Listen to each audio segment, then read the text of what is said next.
He has been directly involved with food for radio and TV and made over 1,000 episodes focusing on nothing but heart-healthy vision of food. His tagline is, more flavors, less risk. It is my pure pleasure to announce Graham Kerr, our Galloping Gourmet. The other thing is that I got my picture on the front cover of the Alaskan Airlines magazine on the way over, which I thought was rather nice. If you can't see it, it's actually a whale. And just recently I've been referring to myself as well, because in the old days, in the days that you laughed about, in the days of our youth, when I used to lead chairs with a glass of wine and tell jokes, those were what I call the whale leaping days, where you clear the water and come down with a big thud and everybody gets wet and keeps on turning up to see whether they can get wet again. That's what celebrity is. Celebrity is simply being well known for being well known, which is a little sad. I was once at a dinner next door to a guy whose name you would know immediately, and I shall obviously not mention it. Very famous cardiologist, surgeon. And at this dinner, he was tucking into a New York strip steak, and he was eating the fat around the top of it, which had curled around, you know, like this. And there was mushrooms sauteed in butter, and there was a whole plate of pomme gaufrette, which is a type of French fry. And he was chewing into these too. And I was watching this plate, and I said something which I should never have said, because my mother told me not to do things like this. Tell me, how many chest jobs do you do a day, in a good day? And he said, well, sometimes two, it depends how complicated they are, occasionally three. And I said, you just cut out great chunks of arteries that have completely furred up, you know, with cholesterol, plaque-ridden stuff, throwing them away, no doubt, on the floor somewhere, or a kidney bowl,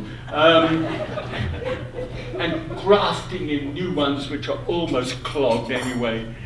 Is that what you do? No, something like that.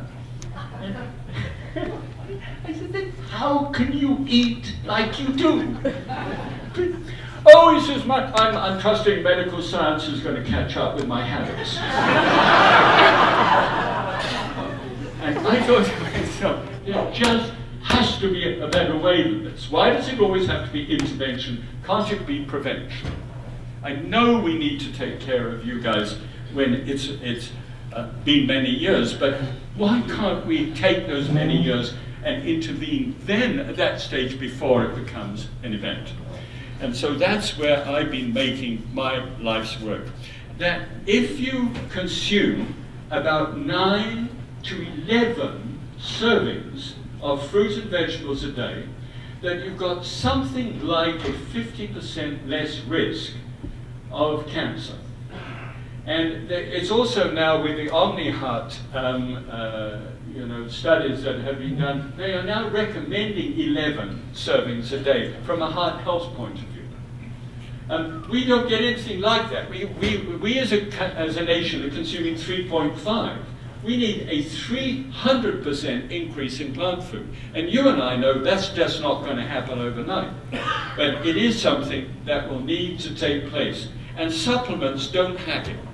You cannot throw a couple of pills into yourself, of multivitamin pills, and say, I'm having the equivalent of 5 servings of fruit and vegetables. It really doesn't work out that way. It isn't right. And everybody knows it isn't right, and yet it's $1 billion a year industry as people who say, I haven't got time to scrape a carrot, I'll throw a pill. Nobody else is. Now, see that?